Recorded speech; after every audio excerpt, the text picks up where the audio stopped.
should do is approve the minutes from December 18th, and then move into the topics that we'd like to discuss tonight. I don't know. Oh, yes, sorry. I'll open ours at 6 PM. I think there's 3 of us right now, Harry on Zoom. I don't see, did you say Leah was? Yep, I'm here. Leah was gonna be on Zoom as Okay, well. Leah will be on Zoom, hopefully. There she There is. she is. Okay, and I haven't heard that Alex wasn't gonna be here, so, Ludwig is Just on said he was Zoom. gonna try. yeah, okay. Okay, so can I have a motion to accept the meetings of December 18th? Yeah, I make a motion to accept the meeting minutes of December 18th. Do we have a second? Second. Does anybody have any discussion on that?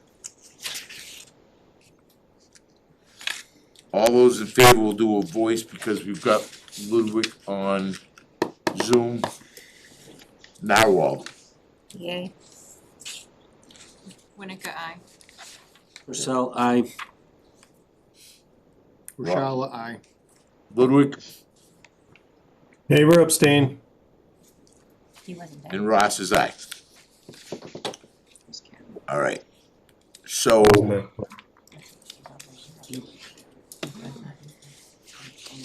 all right, so we're gonna try to keep this at a high level tonight, and I think my goal would be that the selectmen have a better feeling on what the town administrator is thinking, and the numbers that we've heard. So we're gonna try to bring it into a discussion about those numbers and keep it, we're not gonna break it down into minute parts tonight. We'll just go the budget as a whole, so hopefully we can get to a point where we can agree or disagree on steps moving forward. So, with that being said, either Heather or Seth, would you take us through whatever presentation page you would like, and then we'll go from there. So first of all, thank you for having us tonight. This is going to be my first official meeting in Rutland, so I appreciate the opportunity to keep it high level. I know that you're anxious to see the Excel document that breaks down the individuals. That should be out to you all within the next week or so, definitely before you have your department meetings. This is my 4th day, and I just wanted to have a little bit more time with it before disseminating. So please, thank you for your patience, and we'll get it out to you very soon. So that being said, we'll look at the summary page first. That's on top. You can, you've probably all had a chance to look at it. Maybe instead of me going through it, you can ask myself, Seth, what your questions might be with the department summary. So, Did you have anything specific? I have a couple questions. So the town's portion, the town itself, portion of this budget is approximately $12 million. And with the deficit of $3,050,000 or $60,000 that we are expecting from the second page. That, if that was to come out of the town budget, am I correct in saying that's a quarter of our town budget? That's the rough math, yes, it's a quarter of the town's operating expenses.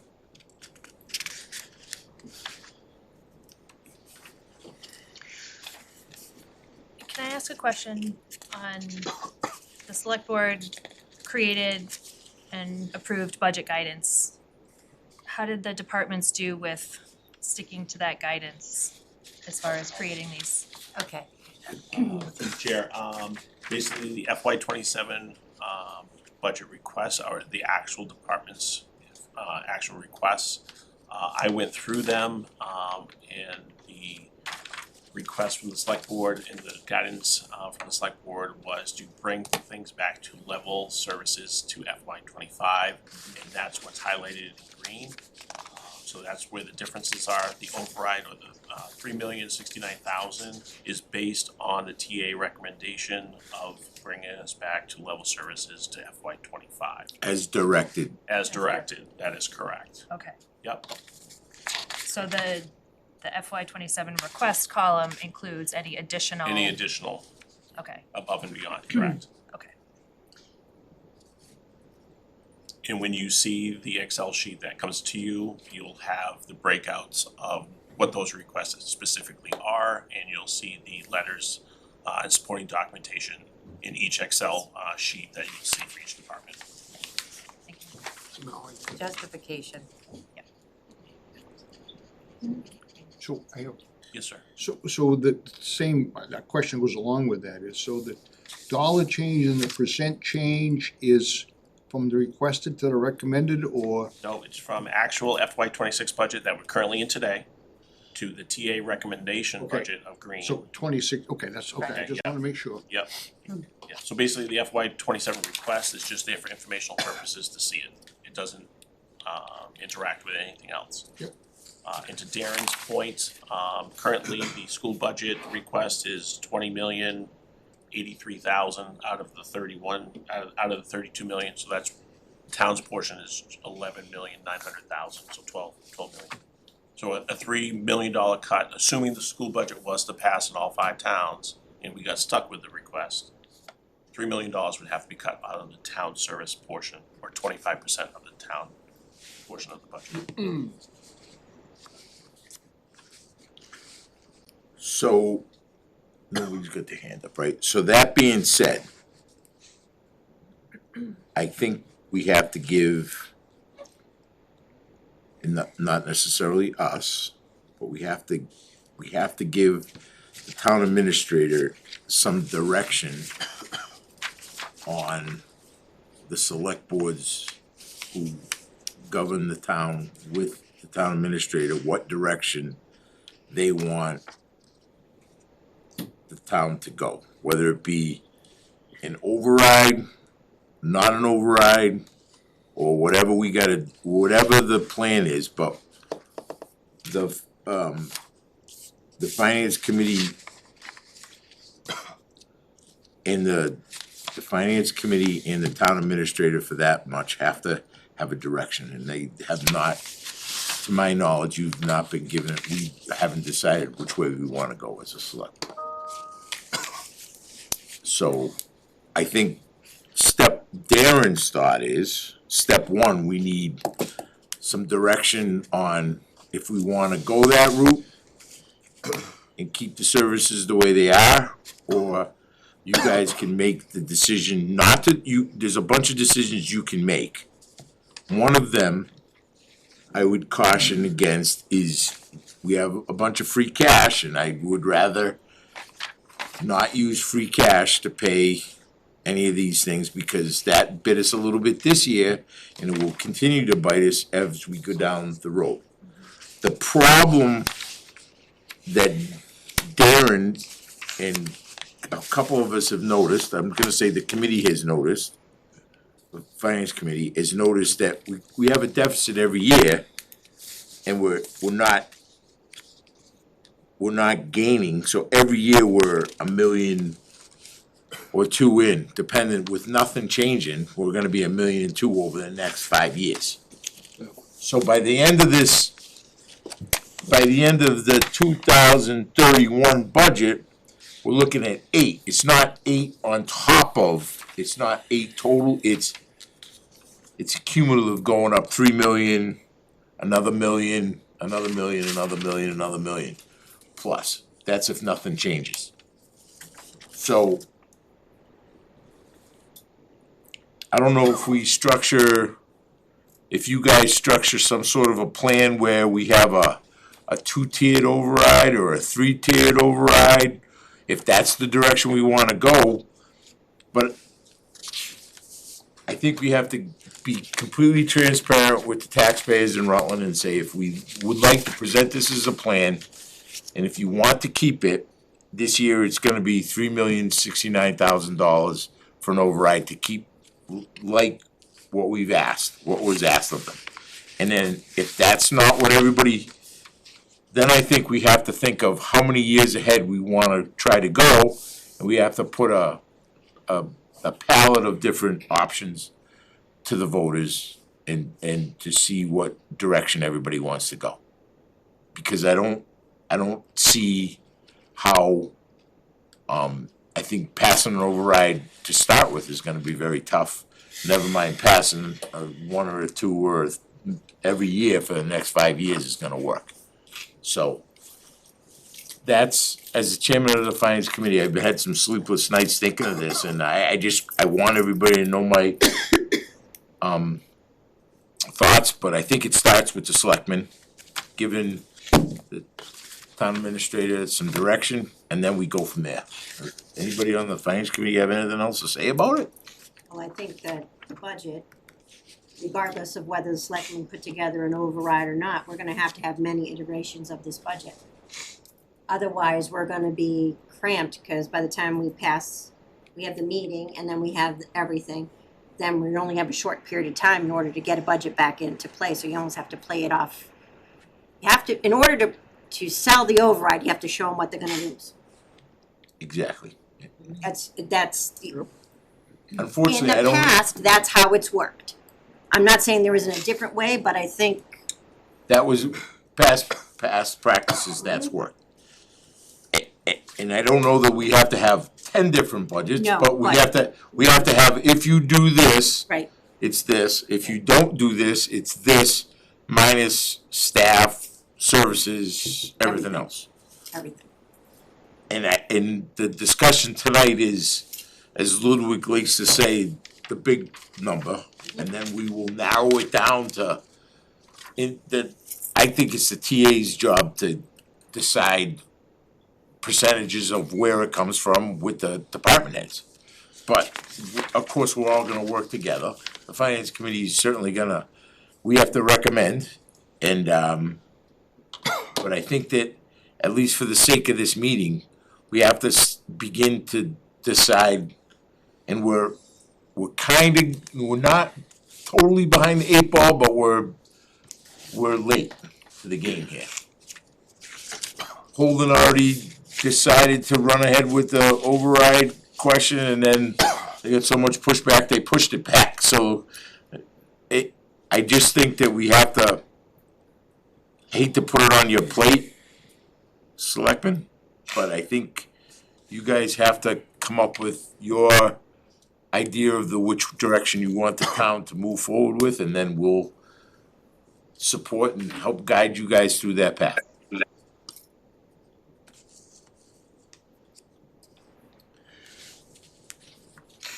Before we get to that point, is it maybe useful also to talk about the assumptions that are behind the budget figures that were presented for the outlying years? Because there's certainly annual budget increases in there for the school, and if something that's 1.5 times the town operating budget is growing at 8%, then that's exactly what we're gonna get year after year. But what's driving those increases is important to understand, and then I know we're not gonna readjust those tracks over a year's time, but you know, if we say like we're gonna take care of it 3 years out, we do have to put in place the processes that will allow us to get those tracks bent in the right direction over that time period, because otherwise this will never stop. Understood? So Seth, can you talk about the assumptions a little Sure. bit? Yeah, on the second page, which has got the 5-year updated financial forecast. Basically, you've seen this last year. It's just basically been updated and extended out to FY '31.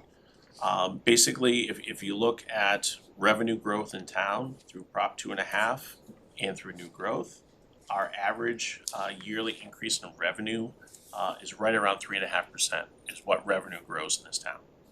So the assumption that was being made here was that the finance committee and the select board would have to make a commitment to try to keep town government at the 3.5% increase annually, with the exception of health insurance and some other things we have really little control over.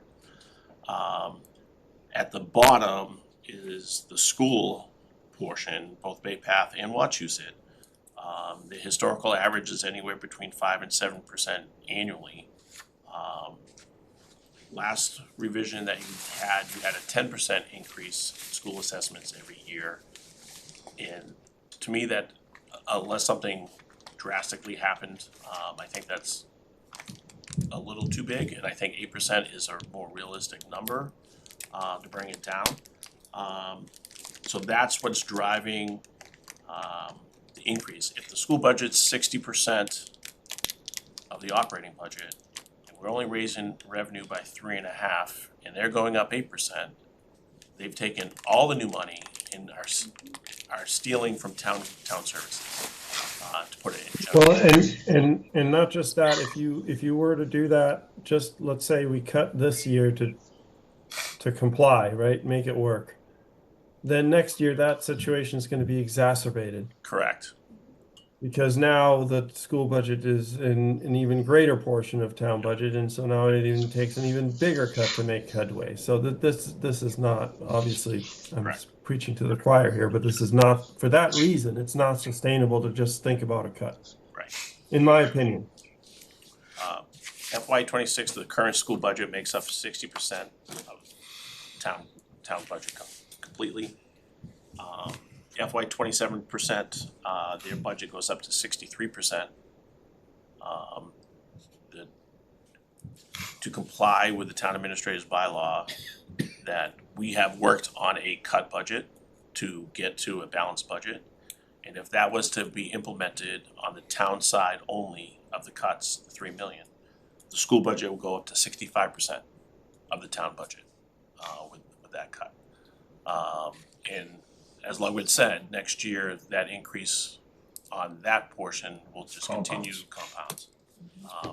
So if we cut 2.5 million, 3 million out of the town side, and we're gonna be 1.5 million short next year because of the school, we're, at that point, I'm just gonna give you a high level number. In order to hit the cut budget, in order to balance, it roughly comes out to 16.7% or 16.7 full-time equivalent positions, which makes up 29, almost 30% of our full-time staff in town. What do you do next year? At that point, there are essential functions of the town that must operate to comply with Mass General Law, and at some point you just can't operate. So that's kind of where we are. And I think, to speak for Heather and I, but I think we need a direction from both the select board and the finance committee of, want us to just cut the budget, use whatever free cash we have, we balance it and move forward, or do we educate the public and inform them of the need for an override and why? As Darren had said, propose several options to them, so if they wanna address 1 year or multi-year, we can, put some numbers together on that. The share of the town, so the school increase is both the increase that the town is required to pay, so a minimum contribution, and the discretionary from the school district. At a certain point, we maximize the amount that we are obligated to or required to pay. Our minimum local contribution will max out eventually, percentage wise, not dollar wise. Do we know when that point is? I don't have that. We can get That would be because I don't know how close we are now. I honestly don't remember. I probably should remember this number, but I don't think we're 5 years away from it. I don't think that would have a gigantic impact on this, but I think that number is somewhere around 400,000 a year that we've been seeing as far as the increase amount from the school district that's attributed towards our minimum local contribution. I believe it was like 400K a year that we've been seeing. So if that starts to decrease or stop, that would certainly have an impact on the lessening effect of the compounding issue. Not to say that the state won't change it and increase it or whatever, but it's one thing that I think we need to understand, because I think I can imagine a world in which, not that anyone wants to, but does an override. But I think we can all agree that looking at doing a compounding override every year forever, no one's ever going to agree to that. Like, as much as somebody even wants to see those sorts of improvements in the school district or whatever, no one, we'll just see max exodus of the town. So I think if we can maybe find that information out and shed some light on when that would stop, that portion of the school increase, that would have an impact on the curbing. Yeah, but it's not gonna bring it down substantially. It's still gonna be we're still gonna be in the, Millions. yeah. Yeah, so if you were to look at this though, if you were to do a $3 million override today, or 3.5 or whatever number I just did in my head, and then you look at the next couple years, it's about $1.5 million each year. A 3 million or 3.5 or whatever again I did, 2.5% year after year would be about $500,000-600,000. If you then have the minimum local contribution come down $400,000, so that $1.2 million increase each year comes down to $800K. If your 2.5% increase each year is 500-ish K, now we're only off by like $100,000 a year going forward. So the rampant effect of this, eventually that'll wear off, but for the next 3 to 4 years, it wouldn't have that same sort of impact. Don't forget, the school can start funding their capital stabilization fund in another, so it's, And what, three, they 2 or said 3 no more for 3 years, so I think it's 2 more years. So they might take that and add it, so we gotta keep that kind of in our thought process They as said well. they weren't gonna do it for 2, but that doesn't mean they can't. Right. Well, yeah, that only makes it worse.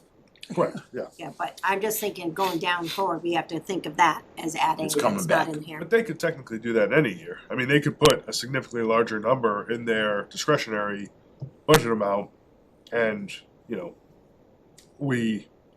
whatever happens, if we approve it, it gets approved. So whether it's capital funding or operating, we're at the win.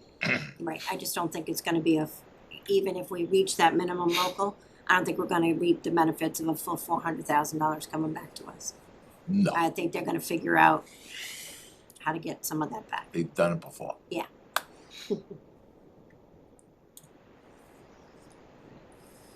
So Harry and I and Heather are going to the meeting on the 24th of February. That we all, it's not very productive, but we can go down and bring up our points. The select board has agreed they're gonna put together some questions for Harry and myself and Heather, the points that we think that are important to us. And if we have any to add to that as a finance committee, we can add them. But, the last time we had a meeting, someone says, oh, we're gonna have to get more state aid. Okay, yep. And we're gonna have to stop the school big wheel from rolling, and that, none of that, if, it starts with the school. And hopefully, maybe, possibly, someday we get some state aid, but I don't know that anybody in this room will see it. Well, I think that's an important point as we're talking through this budget season is as much as we will continue to advocate for changes at the state level and increased aid, it's not likely something we're going to see. So we need to talk about here and now and how we're going to handle the assessment that's given to us with this budget. So I think it's still a separate conversation on that continued advocacy for more state aid for the school district. And we put up last year at the town meeting, the fact that what we give in to taxes to the state, and we're getting less and less of that coming back, so that's also hurting us. Hurting us here, it's hurting us here, it's, you know, it's unsustainable for town. The schools, the state, the town are all facing the same challenges. Rising healthcare, rising, the cost of insurance, the cost of those non-negotiable are impacting at every level. Mhm. And I think that is the bigger nut to solve. Unfortunately, it's not within our purview to solve that, unfortunately. Well, we have the effect, the select board has the effect on the town, maybe not on the school, but you guys can make decisions on the insurance for the town. And I think we also have to take there are organizations in this town that send students to the school district that do not reimburse us for it. I think the select board has to look at that and come up, maybe a meeting, and give them a realistic bill of what they cost us and see if they will help make some of that up. Because a donation of $80,000 for a cruiser does not cut it anymore. It's a sizable amount. I don't know the amount of students that come from that institution, but we need to get a handle on that, frankly, because it's costing us a lot of money. Yeah, it's not gonna solve this problem, but it's a step in the right direction. If we're gonna be pinching every town budget, every time, they can chip up a little bit more and help us. Can I switch and ask a non-school budget related Absolutely. question, if that's all right? Obviously, we know with FY '27, dispatch is no longer under Rutland for everything. Are we comfortable with the number that's in this budget for our assessment for, okay. What are we thinking, up or down? Is this conservative or? I think that is a certain percentage over what would have been ours last year. I think the problem that we're finding very quickly is as we're extracting dispatch costs out of the town operating side, we're realizing there were a lot of costs that we were bearing the cost of. That's going to be now placed onto the district. And the interesting thing is, even though they've accepted 8 towns to join the district in FY '27, they will not be paying partners yet because they will not be providing services to those communities yet.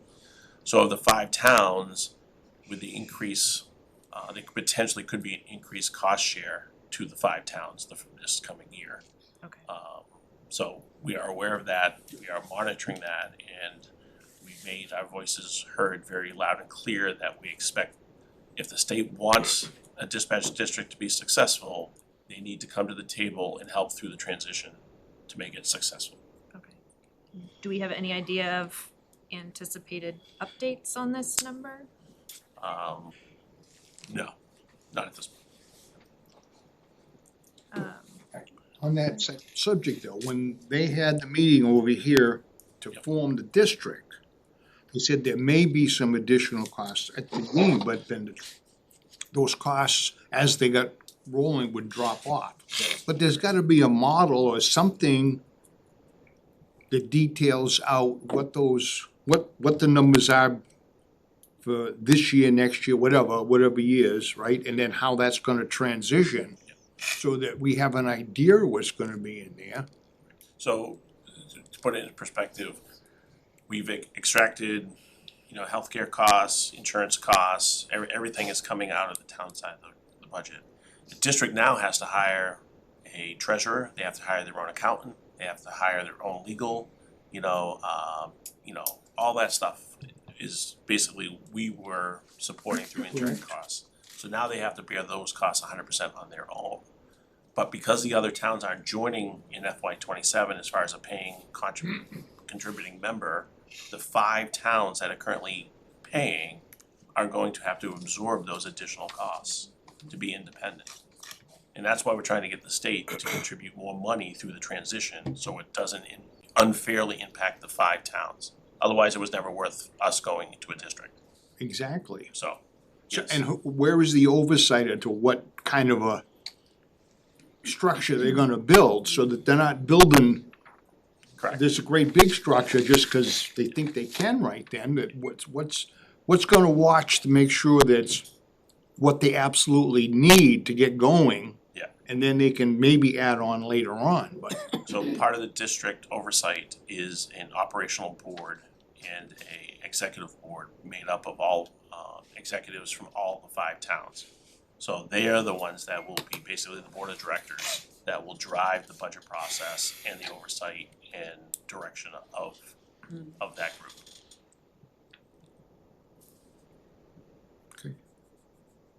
My other question was, what I mentioned earlier is just kind of I know CAPC is still working on it, but high level, what can we expect to come down the pipeline as far as capital requests? Do you have like a total an estimated, Okay. is it 100,000, is it 500,000, or how emergent are Yes, they? there are big requests this year, some through water and sewer enterprise, some through general obligation debt, whether it's through capital outlay or debt exclusion, or some quick use of free cash, or even capital stabilization. So that plan is being worked out now. So obviously, we just have just over $1 million remaining of free cash.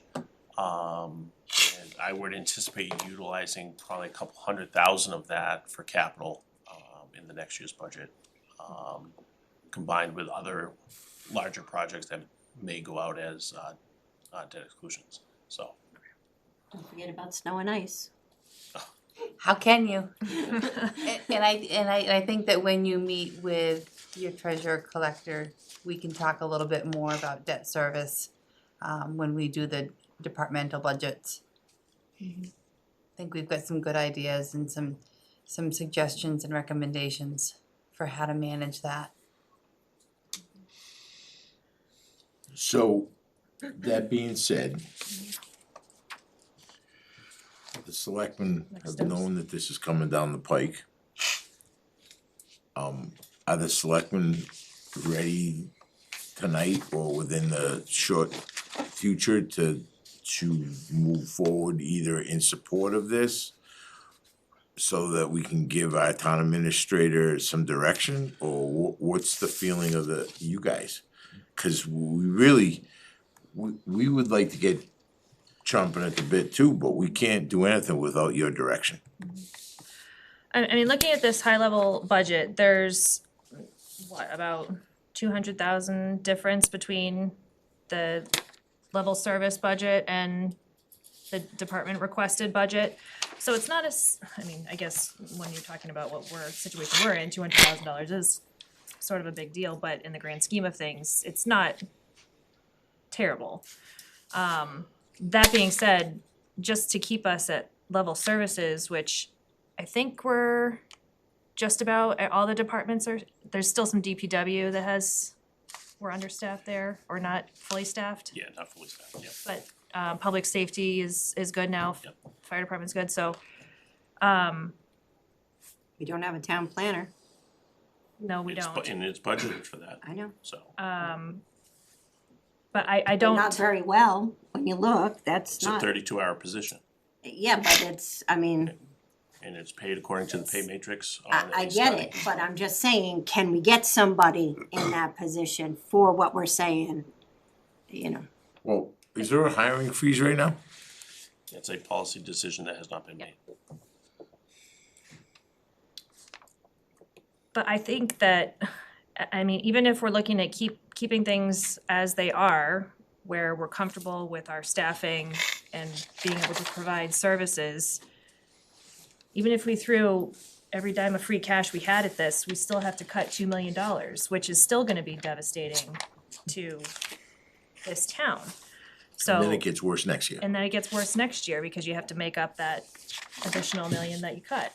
So I personally don't see how we can not move forward with some sort of an override. What that number is and what it looks like or how it's made up, free cash versus override, I think we have yet to figure out what that is. But I personally don't see how we can not move forward without some sort of override. With what we did in November, didn't we raise everything up pretty close to where we're gonna be for revenue? So the amount of free cash that we're gonna get this year is gonna be less, plus we got a huge bump for those 3 years of the, Yep. of the dispatch. So, Yep. I mean, we can't count, Yeah, we can't count on, there may be some, but not. there's gonna be some, but we wanna make sure that, you know, we can also cover the oopsies. So, I don't know how the rest of the board feels. I would say that using free cash to fund operations a second year in a row will really put the town in a Oh, it's been a lot more than a second. Oh, yeah. I just don't know, I just don't know how you come back from that. And I know I'm new, but Well, but it's also, it's in our financial policies, right? I mean, we're, It is. so I don't know what the point of having an approved financial policy is if you're not gonna try your darndest to stick to it. I mean, we're talking about the health of the town. And for me, I see it as my job to say, this is what this town deserves, this is what we need to provide those services. And we're going to need your support and your help to keep these levels, and then it's up to the residents to choose whether they're willing to do that. And if they vote it down, we can still say we've done our job and said this is what the town requires, and we were told no. Through the chair, Go ahead, Harry. I'm looking at the numbers here, and I know, I personally feel, I guess we're gonna need an override, but how much, I guess, depends on the pocketbook of the average citizen. Do we go and say, here's X number of dollars, and it's gonna cost you an extra $500 this year? Or do we go XX dollars and say, we're gonna ask you for another $1,000 this year? I think where we come in at that point is gonna determine how easily or how difficult it's going to be to get a override passed. And I guess that comes back to, all right, we're at 3 million. Is that the number we're actually going to go with? In other words, do we have all the revenue counted? Did we account for revenue up at the heights? Do we, can we get the 8% of the schools down to 5 or 6%? I mean, there's a lot of numbers here, but I just want to make sure that if we ask for an override, we don't get shot out of the ship because we asked for too much. I understand the services, I understand that, but we also have to make sure we have the town's vote to do what we say we can do here.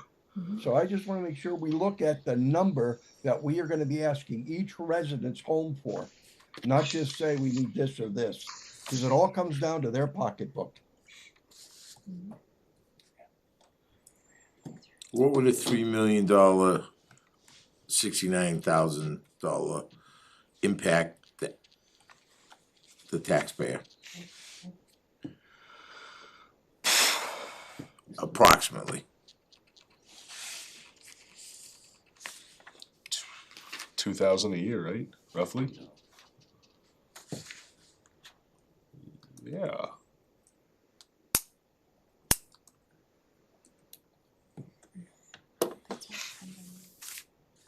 Roughly. I mean, I could be off by a couple $100, but This number seems high to me because, if it's an eight, like, let's say it's an 8% increase, I don't think that 8% of what I pay right now is 2,000. No, but you have to base it upon the average rate. You can't, everyone's gonna have a different rate. I mean, It's on the dollar. Right. It's on the tax, you know. I guess I consider myself average. Interesting, at 6'6". That's what I got. Yeah, oh, yeah, okay, yeah. So if using the 3,069,000 figure, your tax rate per thousand based on the current tax, you know. Which is what, just so we can put it out there right now. 1387, Okay, okay? So your average FY 26 single family tax bill would be adjusted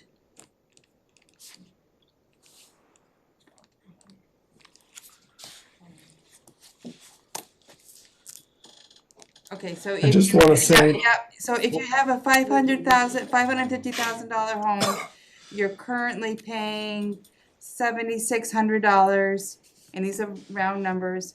Your estimated tax bill with an override would be at $8,600, so about $1,000 on a $500,000 home. so 1387 would go to what? Do you know that number? I'm sorry? What 1387 would go to, Oh, just for, 1570. okay. My old eyes in the little phone, Is it $1.90? $1.90. $1.90. $1.90, $1.81. Okay,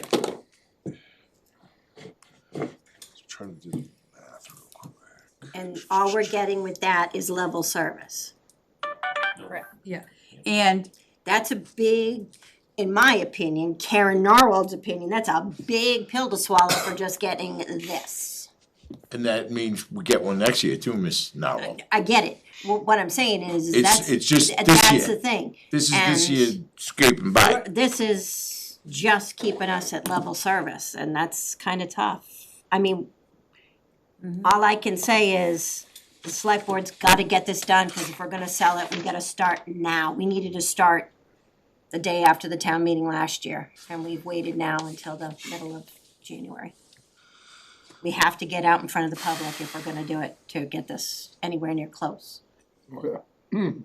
Well, I did get a very strong assurance from the new town administrator that she's gonna put a lot of miles on trying to sell this. So, she will, she will. I get it, but She's buckled she in. can't sell it if the selectmen don't say we're gonna do it. we're not in disagreement. She's pulling in, yeah. So, Can I get those two numbers again for the rate increase there that you calculated? So if your current tax rate is 1387, your new tax rate with a $3 million override is approximately $15.70, which is about $1.83 difference. Rough numbers right now. That's not, estimated draft, yeah. But we Yeah, so another interesting thing is, right, that number went up by so that means my tax bill went up by 13%, even though the biggest budget increase is 8%. So that tells you also what's happening on the revenue side. exactly. So Seth, So we're filling somebody's holes, somebody's lack of donation. So, okay, so I'll speak to the revenue side. Revenue for next year is down significantly, and there's two main factors, obviously. The biggest one, obviously, is local receipts are taking a huge hit as far as local receipts. And as you know, we voted to spend almost 90% of our estimated local receipts at the fall town meeting. We raised it up to spend it. That's been adjusted down back to the 85-86% to be more conservative. So yes, that is a huge difference. We were 4.9 million in local receipts, and next year we're estimating at 3.7 million to make up that difference. And the other one that we're missing on local receipts is we're not collecting from the 4 other towns in the dispatch district, because they paid all of us, and then we funded the their whole budget. So that revenue is missing, but also the expense side is missing as well. So really, the big revenue difference is the adjustment down on our estimated local receipts to a more conservative, where it should be. And hopefully we generate the $2 million in free cash in future years that we can do capital and other things and, whatever. But So that's gonna be a big issue going forward also, right? This, like, hey, we're gonna budget local receipts so that we essentially expect 7 to 9% of our budget to come back in free cash. Yep. And the worst name ever of any bucket of money. But like we I know that's fiscally conservative. I don't know that we can afford to be conservative like that. That to me is, Well, especially when much of the budget is taken up at a school, right? If it was more jagged, I would maybe agree with that, but it's pretty set, right? through the chair. It is tempting to continue to estimate our local receipts less conservatively, because it does give us more revenue potentially to raise and appropriate. However, you do run into some questions that will be asked through the Department of Revenue. And you also run the gamble of a downturn. And if you are setting your budget at that higher local receipt threshold, and you have an economic downturn and those receipts do not materialize, you're right back where you started. Budgeting your local receipts at the fiscal conservative level is best practice, and certainly something that DOR advocates and looks for every year when we do our closeout. Tommy? But I'm going back to my question, Seth, was you just mentioned the receipts. Now, dispatch basically was a pass-through, though. I mean, we had to pay our share, but the other ones that paid their share was the revenue for us, but that, like you just said, went out the door, so. Correct. Yep. And you're showing here on this one as a reduction in the dispatch amount, because we did have, in the numbers that were calculated for the other towns, there was monies in there for use of space, operating Yep. expenses, et cetera. So there was some money in there for that, Yep. so the town got something out of it. Yep. Under the local receipts, what I remember from over the last 2 or 3 years we've talked about, we went, last fall, you mentioned we went up and we used a higher number of local receipts to do some funding of some different items. What would the drivers be to bring that down that much this year? Why wouldn't we be expecting to at least stay level with that? So the big argument is, as Karen had brought up, that we raised it so high that the difference in that is gonna come back in the form of a reduction of free cash. Because if we estimate it high and then the true numbers come in and the difference is much smaller than it used to be. Oh, if that happens this June. Correct. Right, Right. okay, okay. And that's what we're anticipating. All right, yeah, Okay, if between that, that, if those yes, numbers yep. come way down. Yeah. Okay, So- then my other question is, I know everybody got their tax bills, cause I got mine, all of them. And that was a revaluation that drove those numbers up. Correct. So is that number reflected in these local receipts? That those numbers all went up? It is. So your revaluation is in your levy. It's not in local receipts. Local receipts are different than tax revenue. No, but I'm saying the valuations went up, Correct. so the bill went up. Oh, So- yeah, cause the it bill went up- artificially reduced the tax. And it didn't go up a little bit, it Oh, went up quite a bit. Yep. So that's what I'm saying, so Yep. that number that's on the tax bills that went up, is that Was that estimated in receipts for this coming year? But it's estimated in the levy, not in local. He means in revenue. So it is that in the estimated revenue? as a revenue, yes, absolutely. Because regardless of where the tax rate is and the valuations are, that's a set number, and we can only raise that number by 2.5%. How it's proportioned out based on valuations is different. Okay, It I has guess nothing to do with revenue. I'm not, well, yeah, it does. That's what No, it I'm, doesn't. that's what I'm trying to get at is, if you reevaluate a property, the tax bill goes up. If they were paying $100 this year and you reevaluate it, now they're paying $200, revenue went up $100 for that particular parcel. But that means another property went down. How, Through the chair, so regardless of how many properties went up or down, we are still limited, we could only raise that value by 2.5%. no, I understand all that. Yeah. So even if everybody's properties went up, we're still limited to that 2.5%. And that's factored into your So revenue. So if values went up $10 million townwide, and what happens is the tax rate drops, and we can only bring in the amount of money. The bottom line amount of money can only increase 2.5%. So even if your valuations go up $100 million and the tax rate drops, we can still only bring in X value in tangible money. It's all about think of it this way, it's about $1. You find different ways through evaluation and tax rate to get to that dollar. Correct. It moves up and down, but it's still all about the dollar. Correct. Yep. You take the dollar from us, whether you take it in the tax rate or the valuation, our taxes still go up by X amount of dollars. Yep.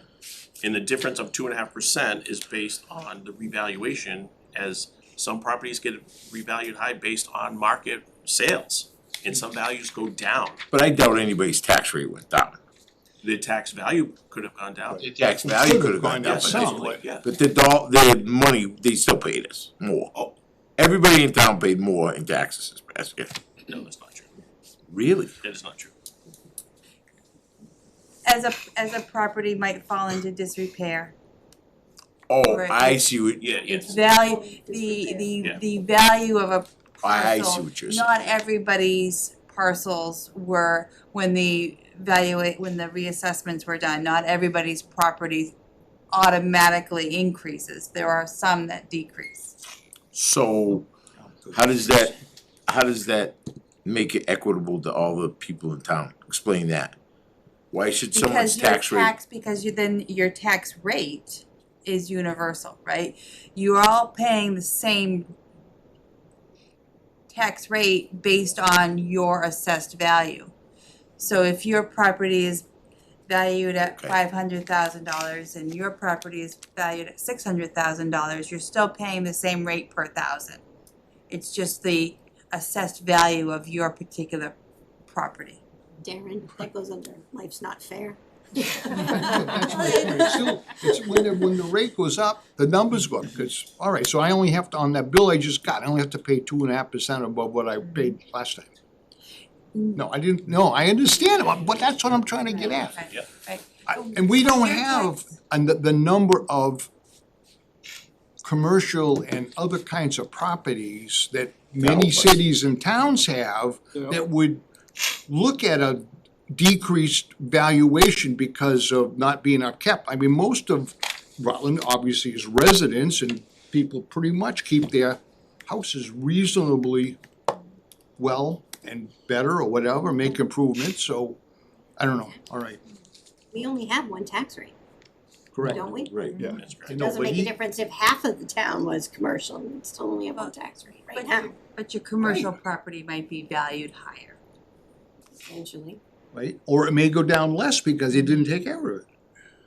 I mean, this tax rate So would be I'm the not same. mowing my lawn and I'm not doing anything, I'm gonna let my I'm- house fall into I'm- disrepair. Unfortunately, grass does not count. Oh.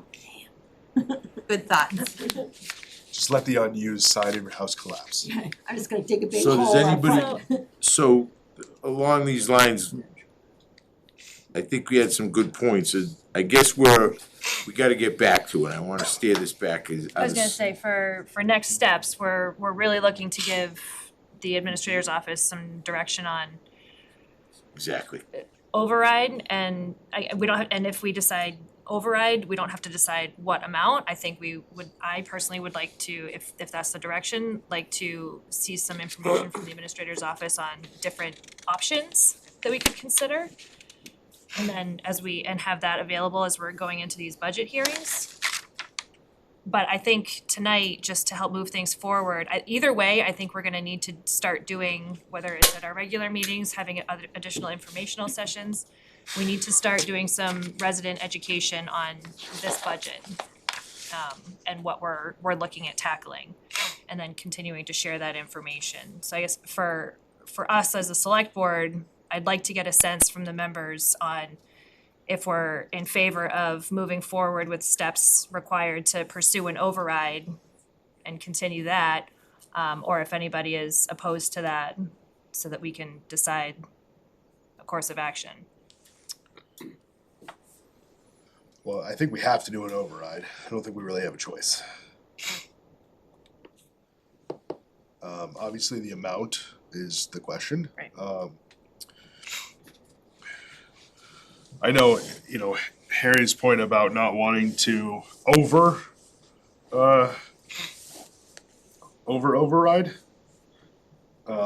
is valid, but at the same time, and I know that nobody ever wants to trust the government to do the right thing. If we have a larger than needed override, our tax rate would simply decrease because we wouldn't need that much of a levy.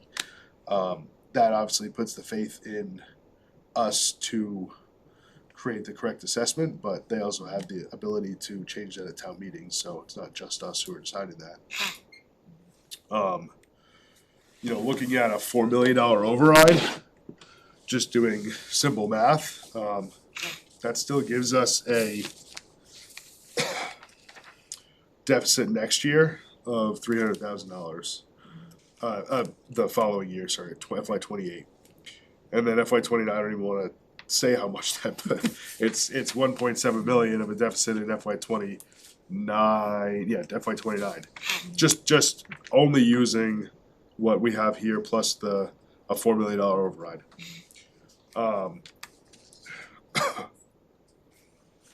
Which that's then all the other number that was thrown out tonight so far was 3 million a couple times.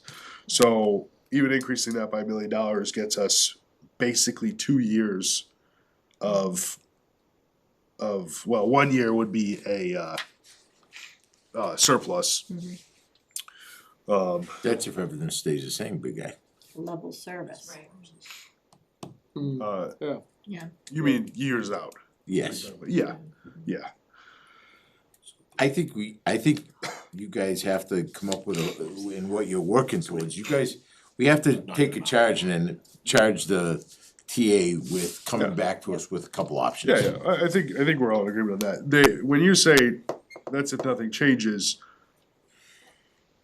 are Not you adding new positions, not, just handling increases for. well? That's not a new school. That's not, there's a whole bunch of things out there that floating could around. change it. Yeah. Well, let's just basics. You add more houses, you add more people, we might need another police officer, we might need another 2 or 3 firefighters. I don't know, but I mean, that means that we're holding everything the same. That's tough. Add some more houses, you gotta change some schools around. Yeah, I mean, I'm not even thinking schools, I'm just thinking just basic, you add houses, you're gonna need. Over the last couple of years, they've kept saying NAQUAG, and we gotta know that. We've gotta pin them down to say, is that coming? Because that's an important decision for us, and it's coming. Another question too, Seth, on the firefighter grant that we shared with the grant. Yep. What year are we in that? Are we already past We're 3 years out of that. out of it? Okay, Yeah, all we're right, way out of it. all right. Yep. Paul, what are your thoughts? I'm agreeing with Harry on override, okay? And so I just kind of feel at this particular point in time that, we've got to come up with a figure. And it comes down to the same points every year here since I've been on the board, and we just can't seem to come up with any real reasons for, getting more businesses into the town or whatever. We had a town planner who had a start on this thing, and, now we don't have that, and so, we're not gaining really anything in finding out what properties around here could be used for businesses or whatever. So, I mean, these are the things that I think need to be ventured into a little bit more and find out just what there is available. So as far as the percentage of an override is concerned, yeah, okay, I'm agreeing with the numbers that we're putting out there right now, but it's not the answer. Oh, no, I think there's more that we need to do. But it sounds like you're in agreement with some sort of override number to be determined.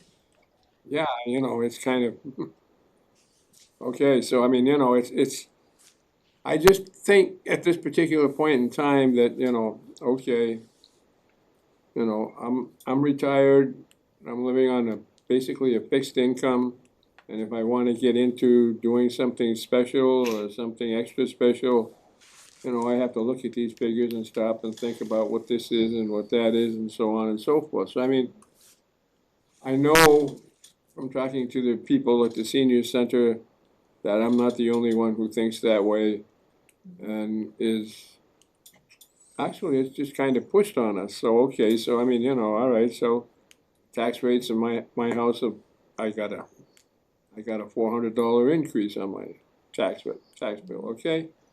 So I mean, these are the things that I think the town is not looking into in the perspective that I think they should, but that's just the way I feel. The way they should in what way? Through the chair, Go ahead, Harry. Jen? Yeah, I agree that we do need an override, but I come back to the same thing, is we need an override that the citizens of this town can swallow. I mean, we don't want them to gag on it, and that's why I know the number, what we're seeing here is 3 million, but I come back to, is that the right number to sell the override? That's my only concern. Yes, we need an override, so I'm for that. Okay, thank you. Well, Leah, you have an employee that works directly for you, that can come up with a palette of options that you guys can decide on. yeah, and I think that's what we're. Yes, you know what I'm saying is, Yeah. Leah, That's her did you job. wanna chime in? I mean, I think everyone knows where I stand. I felt we needed an override last year. I think we need an override this year. I think we need to be cognizant of what our citizens can afford, but also the level of services that they expect. So, a lot of communities are doing tiered overrides, as Darren mentioned, and saying, this is essentially to get us through this year. This is going to give us some structural sound basis to go forward a couple years, or this is going to really create stabilization longer term in our budget, and putting it to the voters that way, because it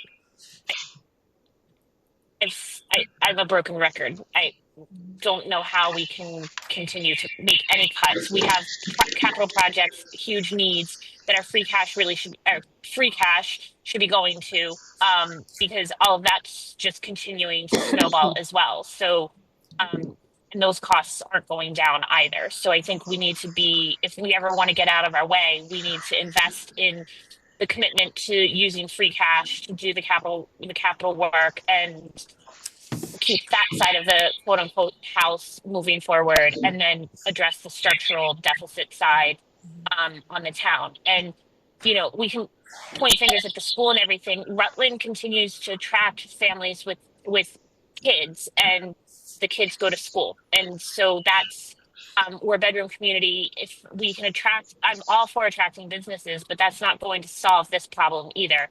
This is a huge structural problem that really 2.5 has been such a disservice to not only Rutland but to every community in the state. And so I don't know how we as the governors of the town can look at our townspeople and say, nope, we have $3 million that we can cut for sure and still maintain this level of service that you all expect and need. Well, just a comment, Leah, and I agree with everything you said. But if 2.5 has been a disservice, the only thing that if we went to 5 or 6 or 7 would just make it, we could tax to that without, you know what I'm saying? So the overall impact is still gonna be the same to the tax base. I agree with what you're saying, but it's still gonna be the same to the tax base. No, and I agree. I'm just saying that the year over year over year of only being able to tax to 2.5 with and Rutland, like many small communities, pretty much every community in the state is not one to want to pursue an override every year, right? And so now there's been no accountability on the expense side for our fixed expenses, health insurance, retirement costs, all of that. There's no reimbursement on that to make sure that those are only going up by 2.5.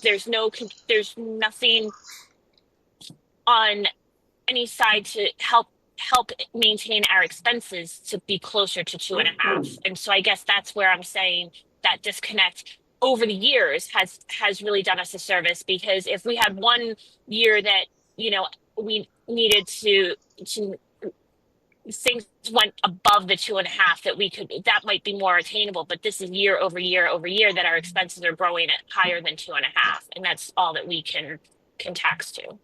I agree with you. All right, so it sounds like the select board is all in agreement that some sort of an override needs to be pursued. Is there, you know, we had talked about seeing multiple options as far as what we could look at. Are we comfortable being able to say this is for a 1 year, this is for a 2 or 3 year, this is for, like, do we even have time to even consider a plan for a 5-7 year type? Jen, if I may. Yeah, go ahead, Leah. Jen, if I may, sorry. There's a number of communities that have over the past couple of years, but then this past spring and this fall have done the tiered ballot questions, and I've pulled some of them. I can send them to Heather to send around. Heather's probably well aware of them as well. To send around to see how the different language has been and what they've how they've tiered them. Mm-hmm.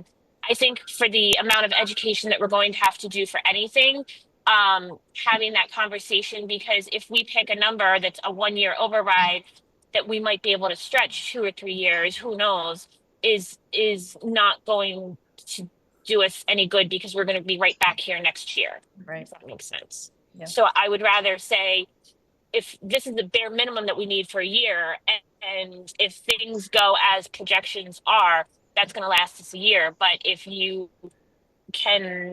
don't want to have this conversation again next year, these are some other options.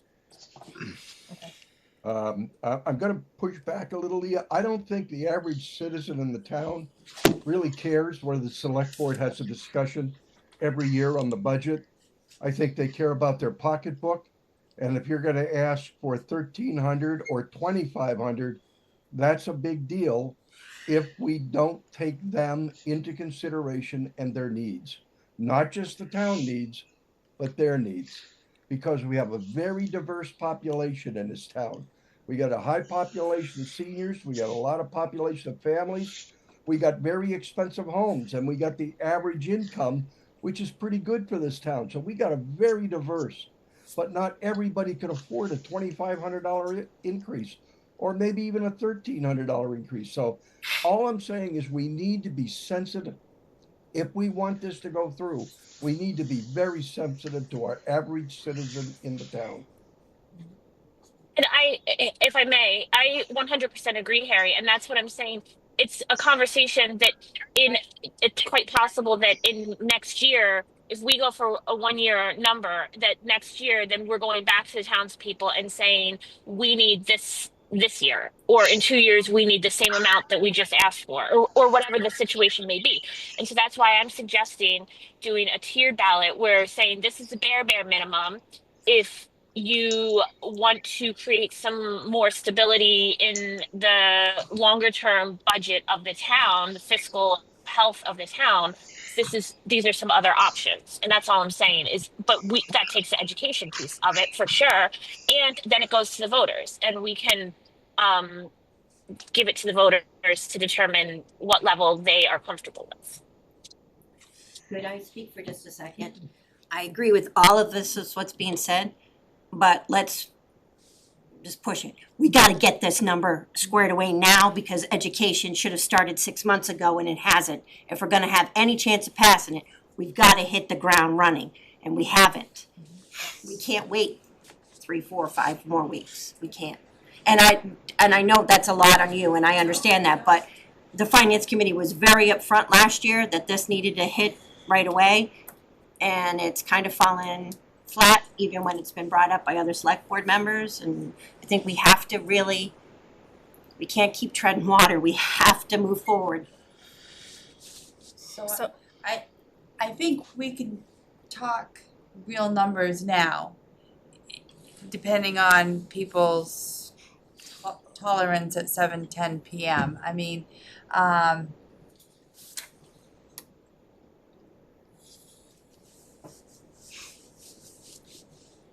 I really hate that top number because it uses free cash, but Well, I understand. Let me I understand. So I understand. so to Harry's concern. Yeah. So we basically, yes, we have a balanced budget. We've gone through and made slashing cuts devastating. And I highlighted a few things. But in order to cut 2.2 million on the town side is the huge reduction of staff. Sure. And we maintained purchase services and supplies because we knew that didn't work because we need to keep the lights on and keep things going. Yep. So in order to do it, and again, we're gonna go through every department's budget over the next several weeks and scrutinize all that too. But if we're using the numbers that are in front of us now, it's 2.2 million of cuts and 838,000 of free cash to balance the budget. And again, to Harry's point, that is the minimum request we could ask for an override is 2.2 million in utilizing free cash. Using all, pretty much Pretty much all of free everything. cash, leaving a couple And hundred there's no thousand. guarantee that we'll get another 800,000. Correct. Right. Oh, absolutely, yes. So now we're just spending down all of our Correct. savings, and then we're gonna go, Right. whoops. But I think, just to reiterate, if you want the minimum number that we could maintain, Kick the can down the road for one more year. kick Services, it down. maintain Yeah, but we services. can't. Services. Let's draw it, let's I'm not- stop this. All due respect, we can't use free cash. It bit us in the butt last year, or this year because of last year.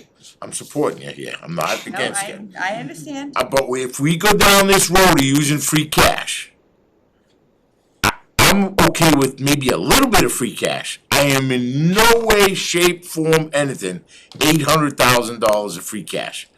That is absolutely ludicrous to do it.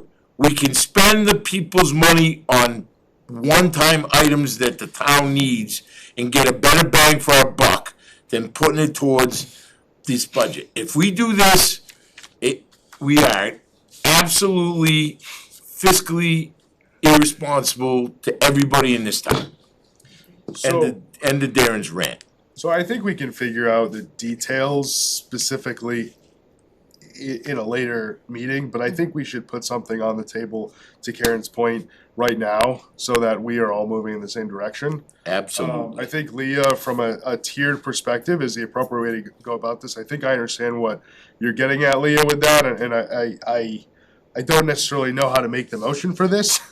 But basically, I want to make a motion that the select board support an override in a tiered fashion, with the largest tier starting at 5 million, having 3 tiers going from 5, 4, 3. Does that motion make sense? Am I anything that's not straightforward there?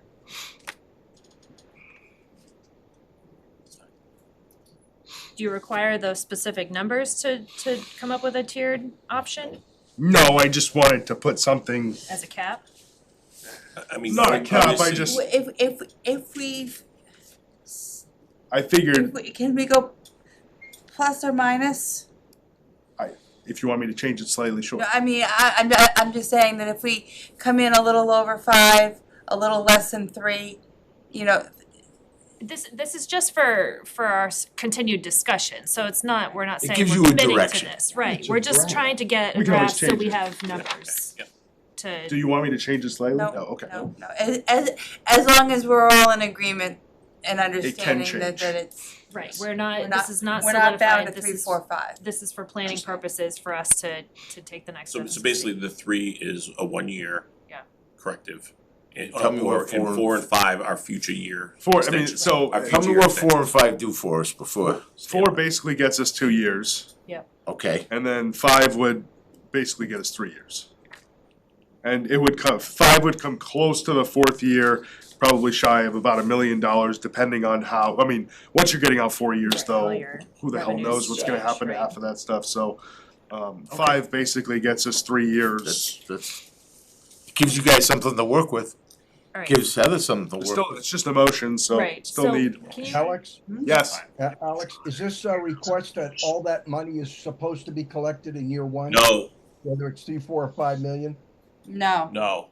so the override would just be increasing the tax levy, I'm not saying that we increase the Spending, spending. right, correct. Everything is still a town meeting appropriation. We can't raise more than what is approved at town meeting. And each town meeting, we would come in with that year's budget, that year's appropriation, and we would not be able to tax above that appropriation that is approved by town meeting. All right, so what, if I may, to clarify my own little brain here, what you're asking in the motion, Alex, is that for this year, we say we look at a planning of the 3 million. Then we look next year for 4 million, and then we look in the third year for 5 million to see how that works out. No. No, Is the, that the what- tiered, the tiered would be the first article, and maybe Lee is better to explain this for somebody else, cause this is not my forte. I believe what the idea is that the first tier would be a $5 million override in total. If that gets, turned down, we then go to the 4 million, and if that gets voted no, we then go to the 3 million, and if that gets voted no, then there's no override. Correct me if I am. That's if I may, I that is the way it would go. Is it the way I've seen it go is that the highest amount that gets approved is what is the levy capacity is raised by. Again, it's not necessarily exactly taxed to that. So we're saying to the townspeople, you could vote on all 3 if you wanted, and then whichever one gets the most votes is going to go. Or you could pick one and only vote on that one, or each question would be a yes or no. But it's not like we're saying on the first year we're going to go for 3 million, and then the second year it's going to be 4 million, and then the third year it's going to be 5. It's just saying what dollar amount are you willing to give us, and these are the projections that we're hoping it's going, that it's going to work just as far as the stability for the budget. It would have to be worded pretty correctly so it didn't screw everybody up. The Department of Right, I mean, you're putting 3 articles out there for money, so it's gonna be a little and explaining on that one. But also, I don't think that's our only option, so if Heather can come up with other options too, that would be also great. well, if we do a tiered model, Harry, it would allow us to show different override amounts. The 3, the 4, the 5. So we're essentially saying, that is our multiple options of what we could be looking at. Correct me if I'm wrong. Right, doing that in just 1 year though, right? It would be 5 million in 1 year, 3 million No. or 4 It'd be 3 million you in would this year. it'd be 3 million the first year, and then the following, and it would leave 2 million in Unlevied. untaxed levy capacity. And then the next year you add the additional million the second year, and then you add the final million the third year. Yeah. So it would be a gradual step increase, but we have the authorization to tax to that. So And if- again, it would be this body that would present a conservative or a spending plan to the town that doesn't fully tax it all the first year. Right. So after this town meeting, if they approve the 5 million, we don't come back for a couple of years and ask for more money. Correct. Correct. That would be the That's the hope. plan. That would yes. be the plan. No, not as planned. They want to know we're not coming back for more money. Well, we If know we're gonna put you know 5 you million can't up front- guarantee that. Harry, we don't know what's coming down the pike. Yeah, I mean, Exactly, that's my point, why we look at. but we're never gonna know. What to do. I mean, leave it up to the voters. I'm just giving my opinion, that's all. It would certainly be the I would- intention. I would second Alex's motion. Can you just read the motion back for me one more time so we know? Sure. A motion for the select board to support an override in the form of a tiered fashion with 3 tiers beginning at 5 million, 4 million, and 3 million. And then I had a little disclaimer that it's subject to change for planning purposes only. Okay, all right, so we have. Sorry, if I'm Oh, go ahead. sorry if I may, just that the dollar amounts are subject to change. That's the rough estimate for planning purposes. That I would like it to be specific that the dollar amounts are what may change. Okay, yeah, that's fair. Yep. Okay, and again, we're not committing to doing this. This is just for us to continue to move forward for budgeting discussions for what we're looking at, right? Okay, all right. Is that acceptable? It is, and a timeline for when you would want to meet to review these proposals. Will you have another joint meeting, or will this be the next select board We have- meeting? You have a meeting on the 20th? Well, I mean, so wait, what Select board proposals? has them. All the Just to see what all the budget hearings are all- joint meetings. Yeah, Was that a motion made, or is that just a recommendation for the town administrator? it's, sorry, why don't we finish that? We have a motion and a second, again, just to pursue this modeling for continued budget discussions. So we have a motion and a second. Is there any discussion on the motion? Jen, may I just ask a quick question? Sure. If the office staff gets questions from residents, are you comfortable with us saying that the board is supporting an override, but we are still working through the numbers? That's what the motion is. I would Okay, say just wanna yes. clarify that if Yes. we say that, we wouldn't be speaking out of turn. Yes, No, what that's that what number my motion is unknown. We're still working through that, but yes, the Okay. select board is supporting an override. Got it. If that gets, If it gets, if the motion gets approved. as far as the continued discussions, that's what we're. As soon as she goes Okay, to so we have motion and a discussion. second. Is there any discussion on the motion? Yes. Go ahead.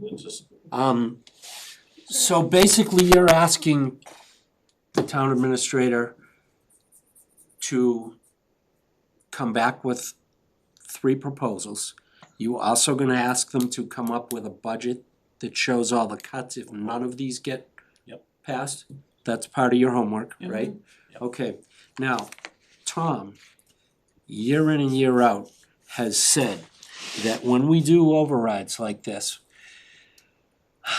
any of the gravy, the leftover, even if we don't use that, is then taken up by the schools in the next year. Is there a way to approach this so that doesn't necessarily happen? So that we're talking about ensuring we can maintain town services. Yeah, So ultimately. that those override dollars are specifically for the Spent for municipal town. side, not education. After- Is that a way of wording it? Is that a way of even approaching it? After the first year, so in your first year override, if you wanna tie it to a specific expenditure, you can do so in the initial year. After that, You it can't. becomes part of your general budget. I do think it's important that the voice remains strong, that part of this is holding the town spending to a certain percentage and to hold the school to a certain percentage, and that we maintain that as our goal, and that's the only way that these numbers work. Right. Is if we hold ourselves back from the gravy, if you will. You know, I think that has to We be didn't very, do that last time. I think that has to be very, very clear, that Ooh. our level of services has to be very conservative. Yes, we went a little, yes. Can I ask a clarifying question on that? Apparently this is a historical thing. Highway superintendent. Good. Deputy highway superintendent. Yeah. Go ahead. Can somebody point to that? That seems very strange that somehow the assessment of Rutland got jacked up because the ability to tax was higher. That seems completely off and not the way that things can work, even if they wanted it to work that way. I don't know that, No, I don't think, just because we have the. That's the way I understood what I just heard. so No, I that's- don't, I think basically it's up to the finance committee and the select board to hold spending in the year 2 and 3 conservatively to maintain this going out. And, you know, God forbid the school comes in at 12%, then we need to inform the public that, you know, this override you did pass, and if the other towns voted, you know, instead of a 3-year window that we did, we're now down to a 2-year window, and we point to the cause. And then allow them to choose yes or no. They will either vote yes or no and know what it means going forward, that's all. So it might be one reason why the lower tiered approach is more palatable, because you can guarantee what you do with that. The other two you can't. Well, in the first year, yes, but then if we do a 3 million and the 3 million only lasts for 1 year, and then the next year, now we have to cut $2 or $3 million out of the budget. So it doesn't really change anything other than, It's a Band-Aid Yes. versus doing something if proactive. we're being honest and very truthful, and we know this, these are all They're all Band-Aids. Band-Aids, yeah. None of this is a fix to any of this. But that's also. But theoretically, one's a better Band-Aid. Yeah, one's not gauze and Right. a trauma, you know. It's also a talking stitches? point for our other agenda item here when we go to the school. Like, if we're looking to pass this money, can we get commitment from you that your budget is not going to exceed a certain percentage so that we can continue to have municipal services good for luck. our residents? We've been talking about that for the last, I don't know how many years. I mean, No, you're right. I didn't say it was gonna, No, they no, were gonna do you're anything, right, just but- Administrators have been They've going always to said the they would school hold it saying, down, oh but yeah, it never go up by happens. growth, everything, and they just don't listen. And here we are having a very big, tough discussion, and none of the school committee members are here to defend and or listen to our concerns. Because To be fair, were they invited? They already started their budget process to February. Yeah. But there's, everyone's invited, and if you haven't started your school and you're a school committee member, shouldn't you be informed as to what the town is going through? it's never changed anything, was cause gonna you can say, look at the that's numbers been the here, it goes frustrating up point. 7, 8, 9% every year, and they I don't, know they that, don't but care. at least it would, Okay. That was all just my to- discussion, sorry. Thank you, Sven, thank you. All right, we have the motion and a second. Is there any other discussion on the motion? All right, we'll take a vote. Alex? Vote aye. Matt's and I. Second nay. Leah? Whitman, I. And Ledger, I. All right, so we have some direction for the TA's office, and then we can work on timelines and when we wanna schedule presentation of those. I think, obviously, I would say sooner the better, but we wanna make sure you have the time to gather the right info. I think there's, Do the 21st. January 21st is our first budget hearing. Yeah, and that's with the treasurer collector. That would be the perfect time to do it with the finance team. We also have the 19th, which is our regular meeting with the, the 19th is the holiday, so Holiday. you would. oh, need sorry, the 20th. 20th, yep, the Tuesday, which is it was the finance director, I'm doing town account to do the FY 27 revenues. Yep, we can do So we that. could do that, Yep. and not take up the budget hearing time unless we think we can, if you're comfortable with that timeline. Okay, can we make 2 requests from the town administrator or wherever it comes from? Darren had asked or made mention about students who are not paying necessarily, or the town is not receiving taxes, or the school's not receiving dollars for students going there. Can we find out how many of those there are? And what dollars the we pay of that, if they're included in our number. As well as, if the nonprofits pay anything towards the school district for those students, or if it's all coming from us or vice versa. Yeah, and can we add to that? Can we find out the specifics of what the requirements are of, do they, is there a ruling or a law that says they have to do something or they don't have to do something? As far as the payments go? Yeah. To the town, you mean? Right, well, on behalf of the town, sure. But we know they send students to the school. Yep. So what is the ruling when they get paid money by The state. the Does it state come or to the federal state? government to do this program? Yeah. Are they supposed to be paying for it, or are they not supposed to? What are the rules that go along with it? Yeah. And that's, I guess, to my point, if those students are included in our assessment number, are we basically double paying, or are they getting Right. double money for those students? Just keeping it instead of contributing. Yeah, right, and it may not be, I don't know, Just that's one honestly why I'm That's asking. why we're doing an investigation, we gotta find out that number. Well, we did ask that question in November when we met with the superintendent. And I thought I remember that question being said, and I thought I remember him saying that they got money. I thought so too, but we were asked questions and we haven't got any answers that I know of Okay, yet, well, right? let's reiterate the question, do you guys understand any? I'm okay. working on it right now. The other, question I want to, make sure we can try to figure out is the, minimum contribution, limits, if we can figure out when that, Yep. how close we are to that, to see what sort of impact that might have on the budget. Cause that would certainly play a role in, how long an override would last, and how big an override would have to be in order to, get us, 3 years, so that might shift that number. Okay. I'm done talking. All right, so we've got the direction and then a couple of follow-up questions that we'll look into as well. All right. Is there anything else from the select board on the budget? Before we move, Jen, I'm okay. Okay. I'm good.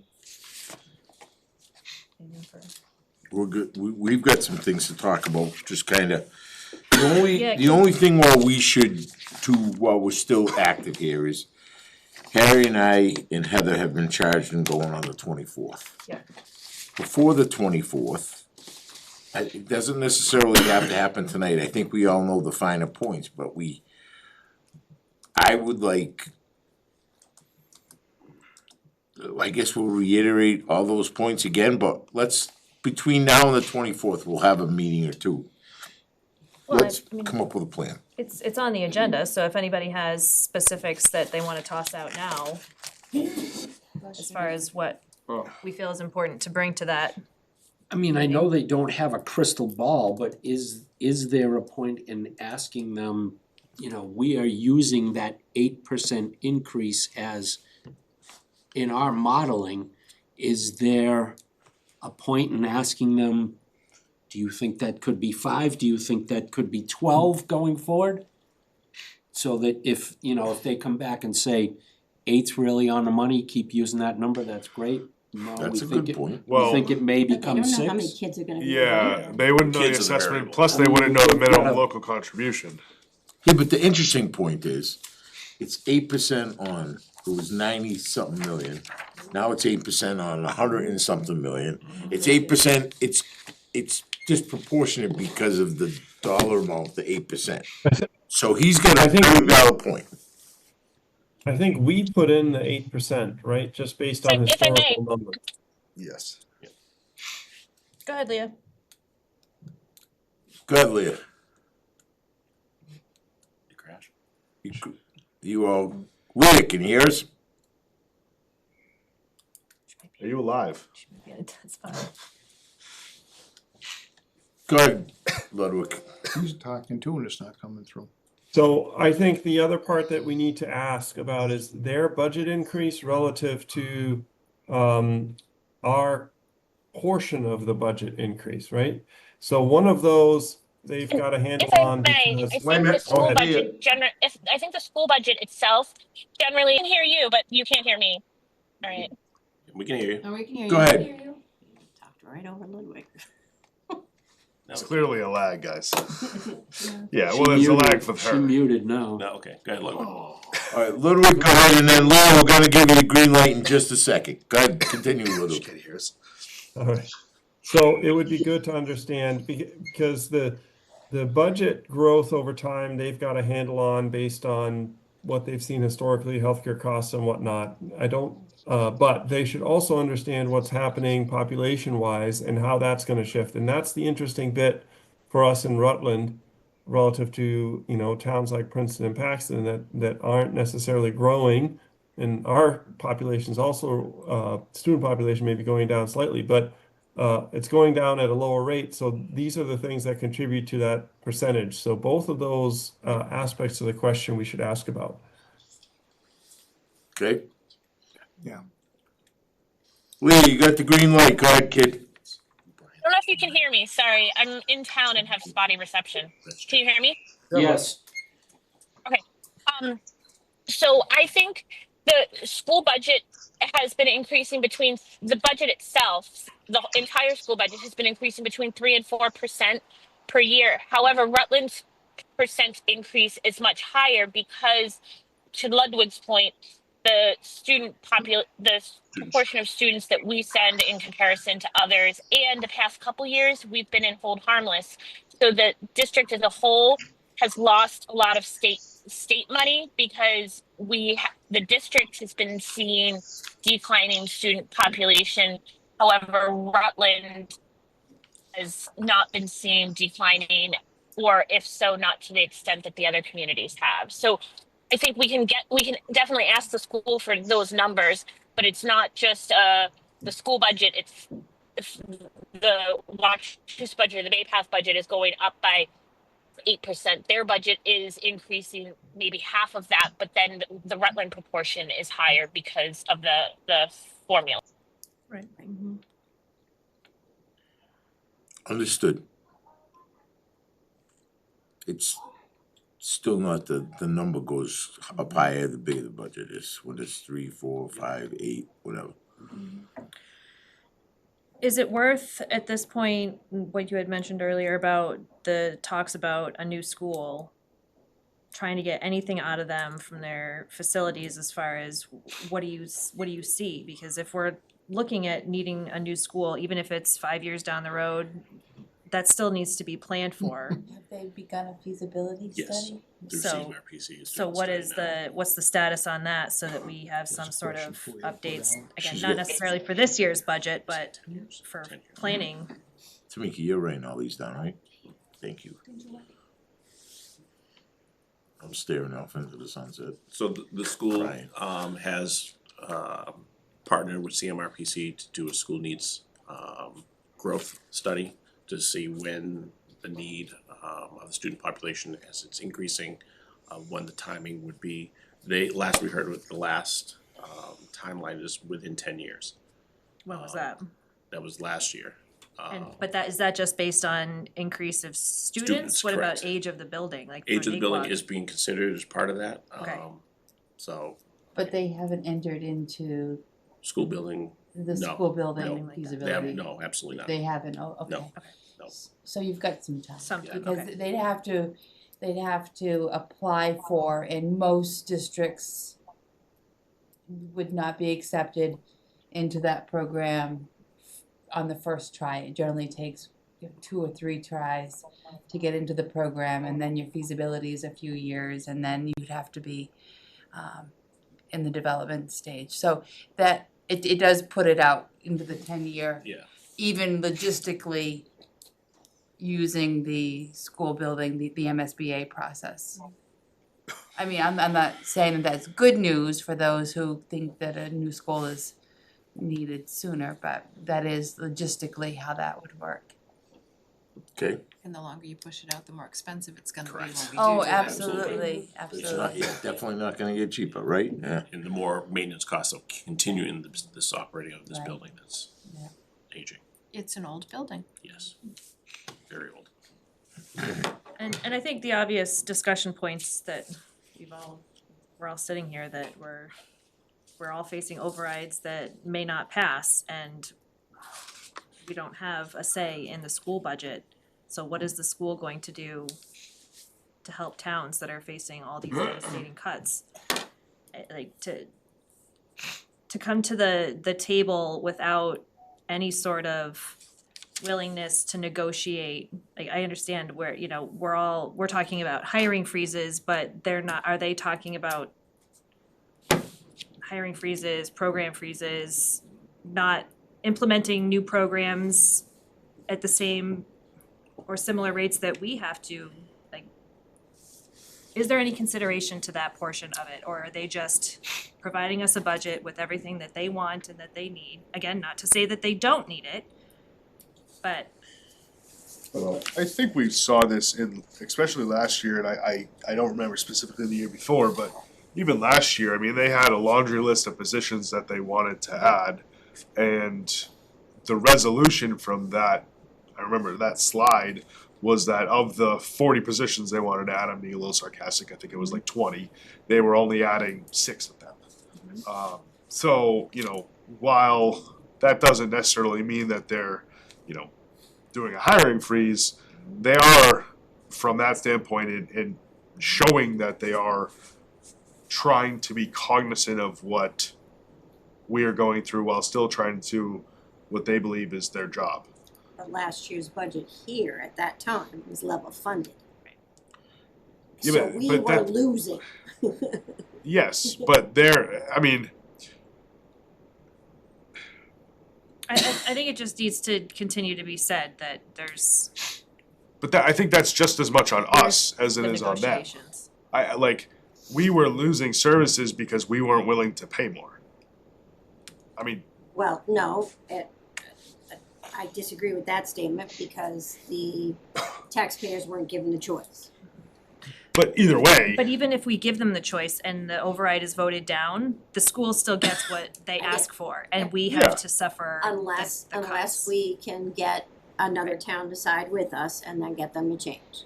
But And, they don't have to change by the amount, they can change $1. yep, Is that my point being just, that seems to be a pretty obvious topic of just the continued concern. And we're not, I'd have to fight a couple people in the room to be the first ones to bring this up, cause when we go down there, there's towns beating them up pretty good.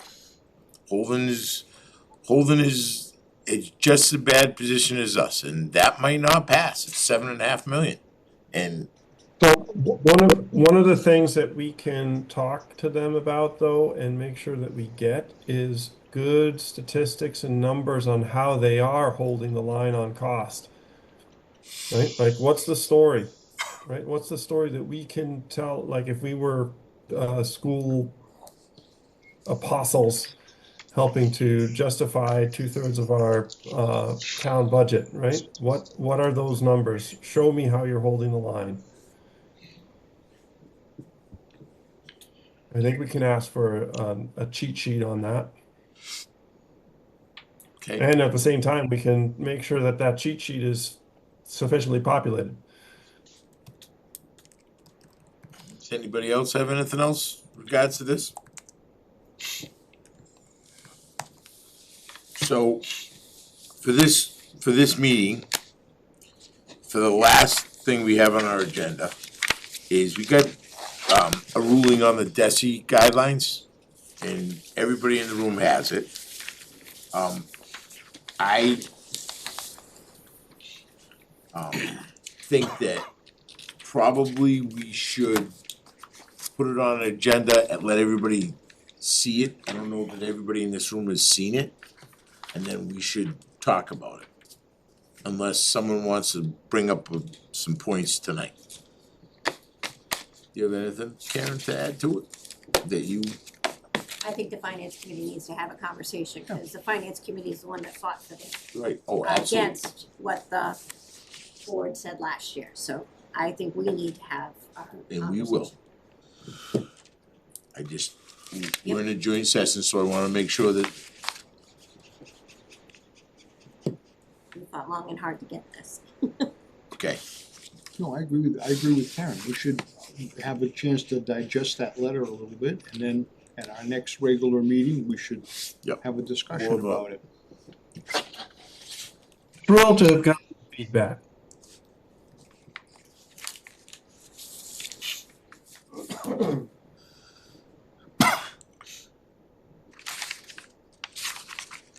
all right, Does anyone have anything else that we should, any other budget related discussions as needed? Does anyone have it at all? Well, Oh, that's what it says? yeah, Budget related. budget related, that's a broad brush, and it's some good beauty, I like it. We'll get our next business meeting for the finance committee. The next post, we don't have a next posted one, right? Well, we have meetings on the We have 21st joint and meetings, yeah, 22nd. we have meetings Yes. posted for that, but they're not posted on the calendar yet. Can we post them, just so that people can see that we are gonna have department head? We don't necessarily have to say who's coming if we're not sure, but at least we can say joint meetings so that people know budget related. Yes, so the entire budget schedule has been posted on the website and the agendas have been sent for posting and we're just waiting for them to get put on there. Cause I know I looked today and I was like, it'd be nice if people could see that we're really working on it. Do we need to have a meeting beforehand? No, I don't think so, for the budget hearings, right? I don't know, we wanna discuss this, don't we? The DESE letter, Okay.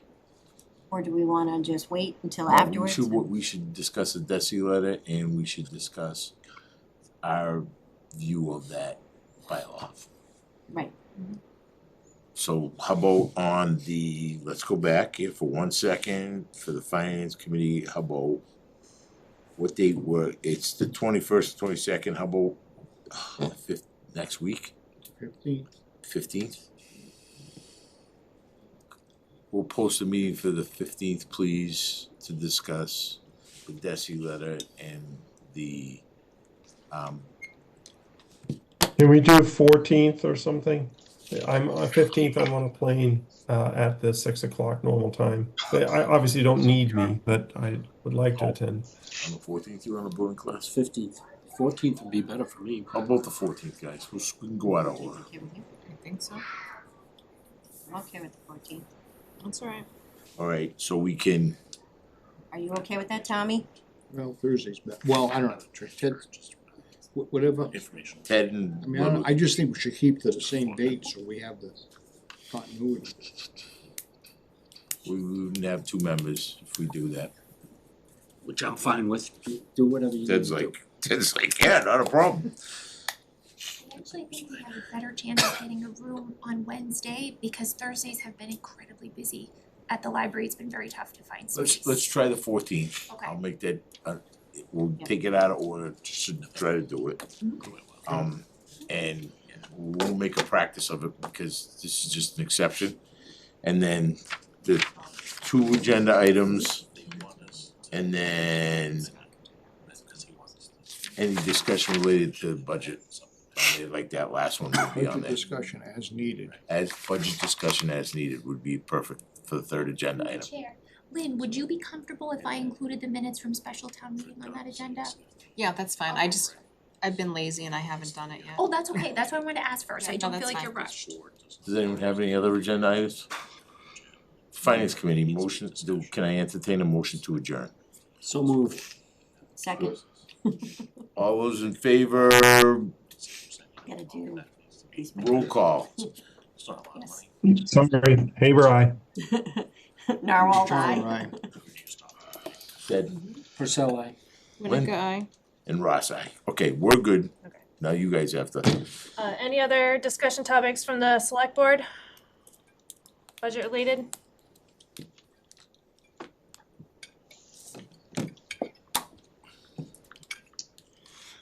Nope. Okay, I'll take that as a no. I'll then entertain a motion to adjourn. Motion made. So moved. So moved. By Alex, I have a cold. second for Paul.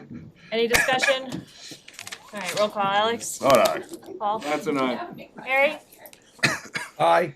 Leah, Whitman, I. and Ledger I. Thank you, everybody. Hey, Darren. Oh.